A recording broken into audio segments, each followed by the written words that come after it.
Can I come up with a better board game idea than a computer? It's perfectly natural for you to resist the unknown. But you're in good hands. Resistance is futile. I have made 2 wheels, one with a bunch of board game mechanics and one with a bunch of board game themes. I'm going to spin each wheel and give myself 10 minutes to come up with a board game idea based on those prompts. I'll then put those same prompts into ChatGPT and see what it comes up with. If you don't know what ChatGPT is, it's a chatbot powered by artificial intelligence that can respond to prompts in a somewhat terrifyingly accurate and conversational way. I tested this earlier today, and ChatGPT came up with a fairly good idea for a game with a sports theme and a closed drafting mechanic. It called it Draft Day, and the idea was players took on the roles of general managers of football teams, drafting players and trying to ultimately have the best performing players by the end of the game. It was definitely a bit freaky to see such a well thought out idea be generated in just a few seconds, but I'll definitely say it was the most obvious idea from those 2 prompts. So I want to see how I stack up against ChatGPT. If you want to play along, just pause after I spin the wheels, give yourself 10 minutes and see what you come up with as well. Now before we spin the wheels, I want to tell you about something really cool that happened recently. A subscriber named Hudson Tankersley, who's a musician, reached out to me about making a theme song for my channel. I sent him a few songs for inspiration, and he came up with a bunch of different options, and we ultimately landed on this one. I love it so much, and it's called Pam's Jam, and I'll play it for you now.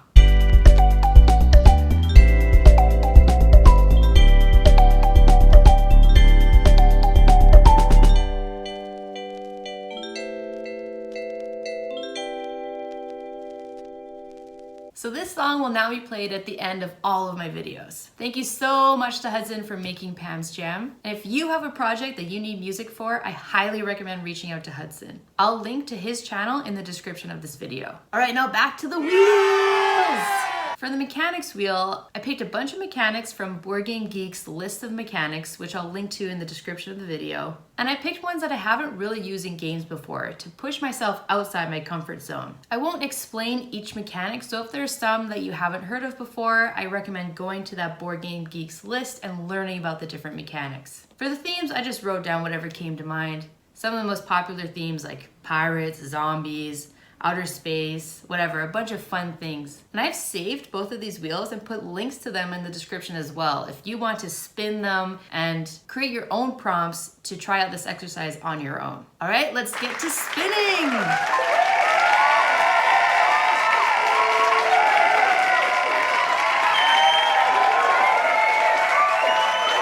Worker placement! Yes! I wanted that. I really want to make a worker placement game. I did not rig that, I swear to God. Oh my God. All right, so our mechanic is worker placement. All right, let's find out our theme.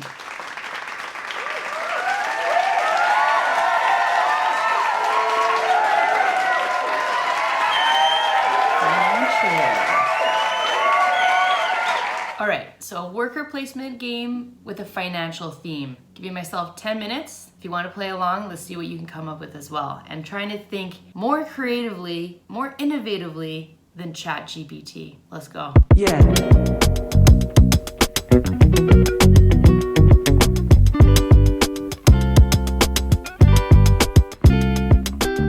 Okay, this is what I have. So New Rich is a worker placement game where players attempt to reach financial independence first by reducing their expenses and increasing their income while also maintaining their relationships. So players can increase their income by getting a second job, getting a side hustle, investing in real estate, investing in stocks and the stock market, and that section of the board you would roll for those results. So you would place your meeple, one of your workers, on one of the investment spaces, and with the lower probability, there's a higher reward. So you decide which space you want to invest your money into. All the players would start with $10,000 debt. The first player to reach $1 million in net worth and $40,000 of expenses per year wins. Now there would be a connection with relationships and energy. So the more that you are putting your energy into your side hustles, your second job, all these things will bring your energy down,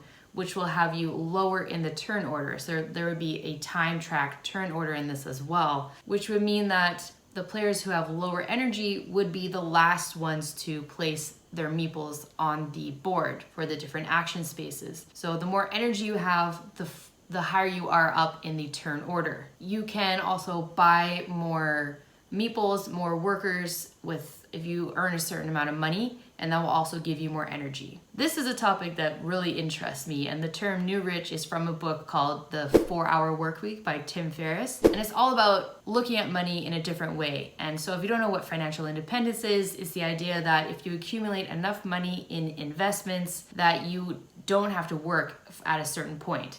Once you've accumulated enough money, you can then live off of the interest that those investments will accrue. So that's what I came up with. It wasn't the most eloquently explained game idea, and I know that ChatGPT will do a better job of breaking it down and explaining it very clearly, but that's what I came up with in 10 minutes. Let's see what it comes up with in a few seconds. All right, so generate a new board game idea with a financial theme and worker placement mechanic.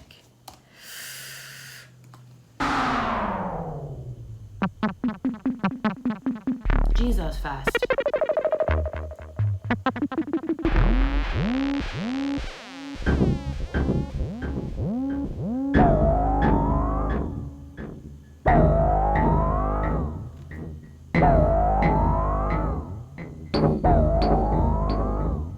Oh my god, it's still going. Oh, this already looks good. Well, let's see what it says. How about a board game called Capital Venture? In Capital Venture, players take on the role of venture capitalists competing to invest in the most promising startups and earn the highest return on investment. The game board represents the market, with different spaces representing different industries such as tech, healthcare, and retail. Players have a set of worker pawns that they can use to take actions on the board, such as investing in a startup, hiring key personnel, or buying out a competitor. At the start of the game, each player has a set amount of money to invest, and they must carefully choose which startups to invest in based on their potential for growth and risk level. Each startup has a unique set of strengths and weaknesses represented by different stats, such as market potential, product innovation, and leadership team. Isn't this crazy? Whoo, okay. Throughout the game, players must balance their investments in different industries and manage their cash flow to ensure they can continue to invest in future rounds. They can also earn bonuses for successfully investing in startups that achieve significant growth, such as an IPO or acquisition. To add a twist to the game, there are also random events that can occur, such as economic downturns or regulatory changes, which can impact the performance of certain industries or startups. The game ends after a set number of rounds or when a certain number of startups have achieved significant growth. The player with the highest net worth at the end of the game wins. Overall, Capital Venture is a strategic worker placement game that challenges players to make smart investments, manage risk, and stay ahead of the competition in a fast-paced market.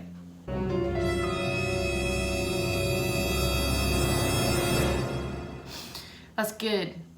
That's good. That's good. Yeah, you good? Let me know what you think. I do think that, just like with the football one, this is the most obvious idea. So this is basically we've been tasked with coming up with a board game based on certain prompts by a publisher. We're trying to come up with ideas, but we know that other designers are coming up with ideas too. So this ChatGPT is simulating what other people might come up with. And this is scarily well put together, well thought out, but I would say that it is still the most obvious route that you could go with these two prompts. I'm glad that mine was different than theirs. So they took worker placement and investing, and so you're just trying to invest in different startups and make the most money. So while it is intimidating to see this very well thought out pitch, if I were to look at this as a publisher and then look at mine, although I am a bit biased, I would maybe think that mine might be a bit more different and unexpected than this. Let's move on to the next one and see how we do. On to round 2.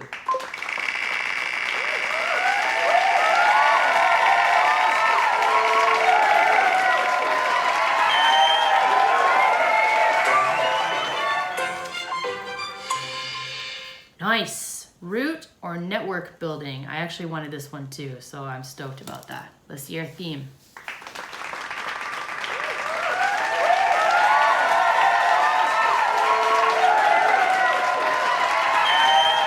Medieval, I love it. This is so much fun. Like, why have I taken so long to do this?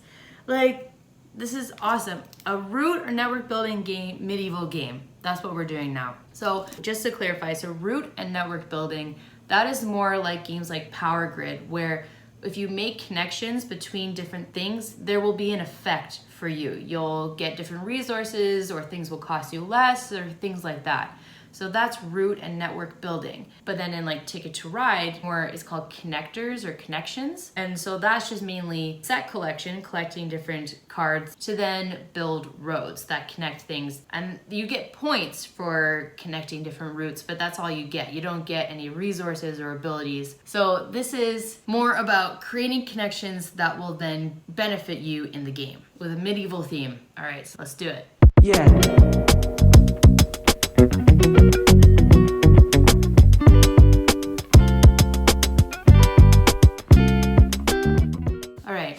I'm finding the most difficult part of this exercise is to come up with interesting titles. ChatGPT is really good at that, is annoyingly good at that. But here's what I've come up with. We're gonna call it City Under Siege. So in City Under Siege, all routes going in and out of a village have been cut off. So there's a war happening in this medieval area. And so this village, the soldiers have surrounded it. All routes going in and out are cut off. And so peasants are starving. So what they need to do is to build secret routes that go out of their town, hopefully undetected, so that they can get resources to stay alive. So on your turn, first of all, you would collect any resources from areas that you have complete connections to. So at the start of the game, that would be nothing. Then you would lay down a certain number of connectors, and that would depend on your influence. And influence would be one of the spaces you could go to.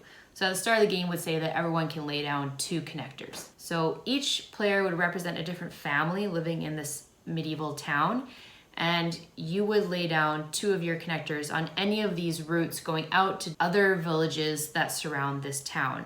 And these other villages will give you different resources. Some will give you water, some will give you food, some will give you clothes, but then different things that you can trade as well. So then once everyone has laid down their connecting pieces, and the spaces outside of the town that have more valuable resources would have longer routes. It would take longer to get to those more valuable spaces. Once everyone has laid down their connectors or done other actions, so instead of laying down your routes, you could trade, or you could visit the king. And if you visit the king, you can get an extra connector piece, but that's your entire turn. Once everyone has taken their actions, a die is rolled, and each route would have a different number. And the number that comes up, that means that the soldiers have discovered that route. And so anyone who has a connecting piece on that route would lose one of those pieces, like out of the game. And so when you're laying down these connecting pieces, you can just straight up lay them down for free, or you can lay them down and bribe a soldier, so then pay a certain amount of money, and that would offer you protection for if the die is rolled for that route. So the goal would be reaching a certain number of health, because everyone would start starving and thirsty and cold, and so whoever would reach a certain level of health and comfort would win. So that's City Under Siege. Let's see what the old computer comes up with.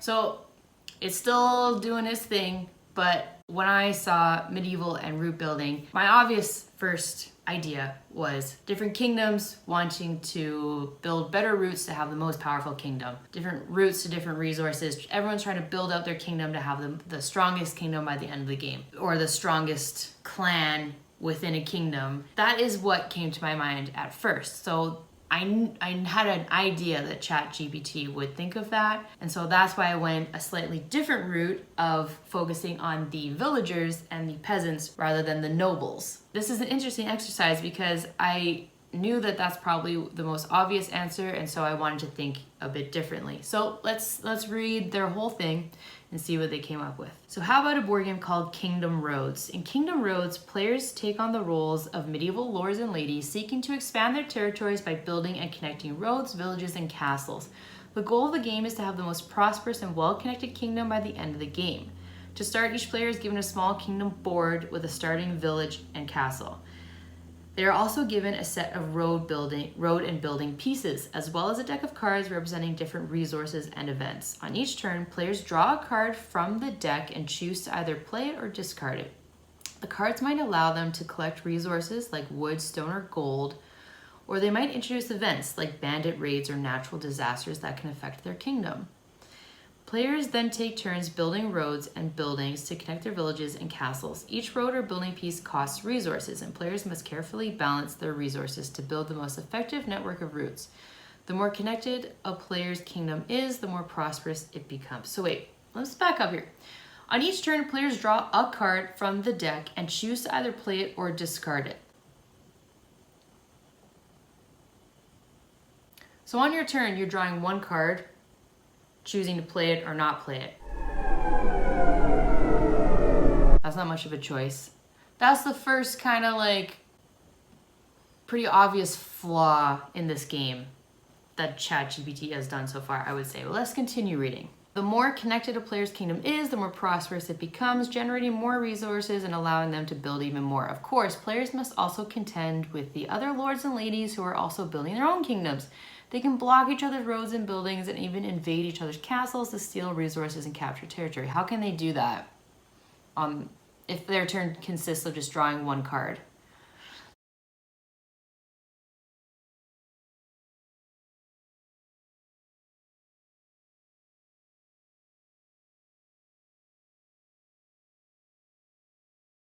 So maybe because this is just, the pitch, they're not giving everything away, they're not getting into the nitty gritty, but if you, on your turn, all you're doing is drawing one card and playing it or discarding it, that sounds pretty lame. I mean, it sounds good. They're really good at talking. They're really good at putting their pitch together. I mean, if I heard this, it sounds great, but when you actually look at how this game is played, there's actually not a lot of meat to it. So I feel okay with that one. If we're keeping score here, I would say the first one was probably a tie, and I would say this one, I feel like I won.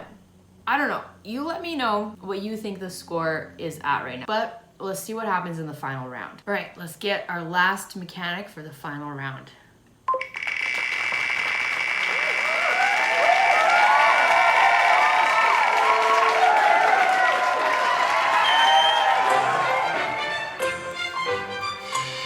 Tile placement.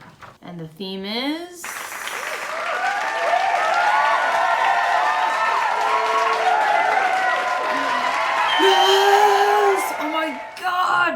I've been wanting to make an amusement park themed game. I'm not stoked about tile placement. Tile placement's kind of boring, but let's see if we can make it more interesting. 10 minutes on the clock. Let's go. Yeah.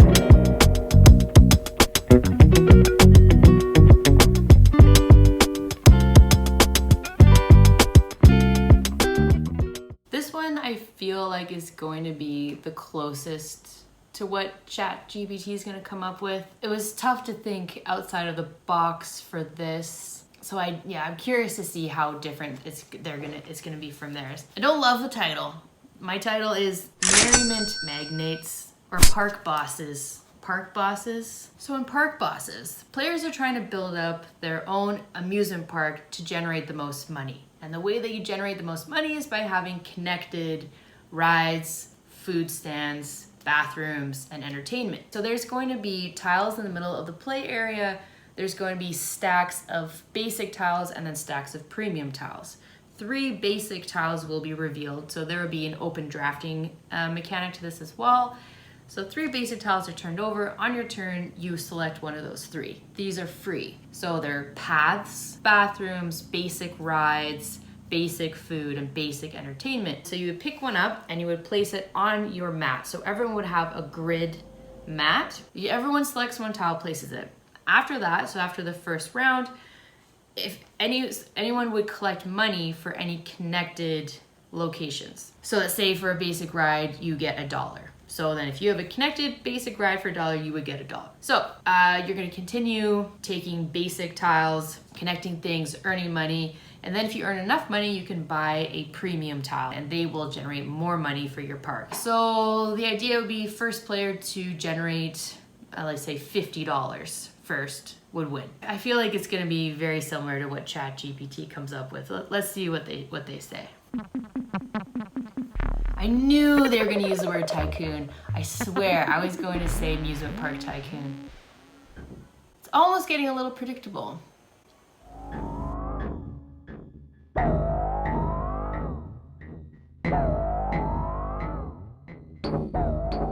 Alright, let's let them finish. Okay, here we go. How about a board game called Amusement Park Tycoon? In Amusement Park Tycoon, players take on the role of a theme park owner, competing against each other to create the most exciting and successful amusement park. The game uses a tile placement mechanic to allow players to design and build their parks. At the start of the game, players are given a blank park board to build on, along with a set of starting tiles representing basic attractions like a Ferris wheel and roller coaster. On each turn, players draw a tile from a central deck and must decide where to place it in their park. Tiles might represent new rides, food stands, or attractions, and they come in different shapes and sizes that must be carefully fitted together on the board. Wow, ChatGPT, you have different shapes and sizes of tiles. Congratulations. That is an interesting idea. I would never have thought to make tiles different shapes. Continuing on. Each tile has a cost associated with it, and players must spend money wisely to build the most successful park. They can earn money by attracting visitors to their park, which is accomplished by placing tiles that create exciting and varied attractions. Players can also earn money by charging admission and selling food and merchandise. As the game progresses, players can upgrade their attractions, add new staff members like janitors and security guards, and even sabotage their opponents' parks with disasters like power outages or vandalism. Don't love that. I'm not a huge fan of take that. And I know that it's a way to bring an interaction because especially in a game like this, you're just doing your own thing, you're doing your own thing, you're doing your own thing. And so the way that ChatGPT is bringing in social interaction is by having a take that component of, well, I'm gonna sabotage you and you, whereas my interaction is the open drafting. The game ends after a set number of turns, and the player with the most successful park, as determined by a combination of visitor numbers, income, and other factors, is declared the winner. Amusement Park Tycoon is a fun and challenging game that combines strategic tile placement with the excitement of building and managing a theme park with multiple ways to earn money and upgrade attractions, as well as the ability to interact with and sabotage your opponents. This game will keep players entertained for hours. Hours! This kind of game should not last for hours. Now, having done this 3 times, I feel a little bit like they're really nice sounding words altogether, but how much substance there is to them, I'm not sure, because this is kind of all over the place. You have different shapes and sizes of tiles, so I don't know how exactly that would work. You can win by visitor numbers, income, and other factors. You can charge admission, hire people. So it's just saying like you can do this, you can do that, but it doesn't really say how. But overall, we basically came up with kind of like the same idea.